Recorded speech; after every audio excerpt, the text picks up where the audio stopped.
राम राम राम राम यो एक एक मिनटमा लाइन जाने एक एक सेकेन्डमा लाइन जाने चाहिँ के हुँदो रहेछ हौ राति दिदीबहिनीहरू काम नि आमामा छक्क पर्नुहुन्न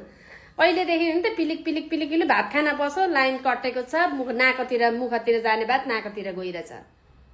कि काट्ने बा अलि आनन्द पुग्ने गरे त 10 घण्टा काट्ने हो लाइन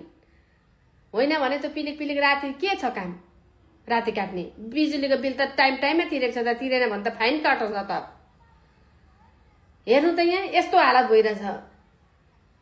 अब हुने खानेकामा पो इन्भर्टर र सिन्भर्टर दुनियाँ थोक हुन्छ केही ठाउँ हुँदैन लाइन गएको राको हामी त मर्दिनौँ म त छक्क पर्छु हौ राति चाहिँ के हुन्छ काम के सूचना दिनु के यसरी लाइन जान्छ त्यही अनुसारले हामी माथि छतमा राम्ररी कार्टुन काटेर पङ्खा लगाएर बस्छौँ त्यो भम्काउँदै होइन भने के गर्न आँटेको हुन्छ पिलिक पिलिक पिलिक राम्रै तमासा तमासा तमासा हौ छक्क पर्नु म त कस्तो हो दिदीबहिनीहरू म त नि झन्नै मरिने हिजो पनि ठ्याक्कै 9 बजेदेखि गएको 4 घण्टा 5 घण्टा कतिखेर आएको नि रातभरि छटपटिएर झन्नै मरिन दिनभरि काम गर्नुपर्छ मर्ने गरी अनि बेलुका भएपछि यसो हावा खाउँ न त पङ्खाको छैन हौ लाइन त कति काटेको राम्रो जाने होला नि फेरि रातैभरि होइन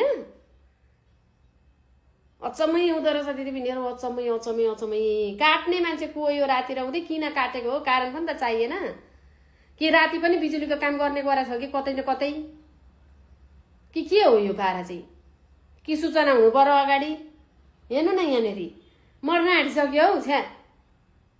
अनि आमा कहाँ जानु कसलाई भन्नु कसलाई सुनाउनु दिदीबहिनीहरू कसलाई सुनाउनु हुन त मेरै जस्तो हालत सबैको त भएको हेर्नु न यहाँबाट पसिना चुहेको पैताला भिजिरहेछ हौ पैताला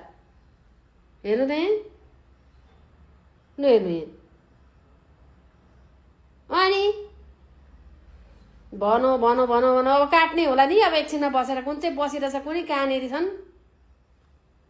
म त नि केटाकेटी यसो पढ्न बसे लाइन फ्याँस जाइदिन्छ भात खाना बसो फ्याँस जान्छ हाम्रै नेपालमा हुन्छ तमासा हो त पखालेर खाऊ न केही हुँदैन म त रिस उठेर आउँछ हौ यति भन्न आएको दिदीबहिनीहरू माइग्रेन हानेर आउँछ के गर्न आँटेको छ कस्तो साह्रो मोबाइल पनि झर यहाँ आफ्नो मर्यादामा छामछाममा सुमसुम भात खाना बसेछ नाकतिर भयो अनि हान्दैन माइग्रेन हान्छ माइलीको यही हो हान्ने नि कारणै यही हो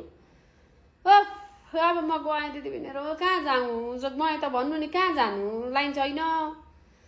ओफ अहिले आउने बित्तिकै मैले भिडियो बनाएको पोस्ट आउने बेरसम्म लाइन पनि हिँडिसक्छ होला हेरौँ है त यहाँ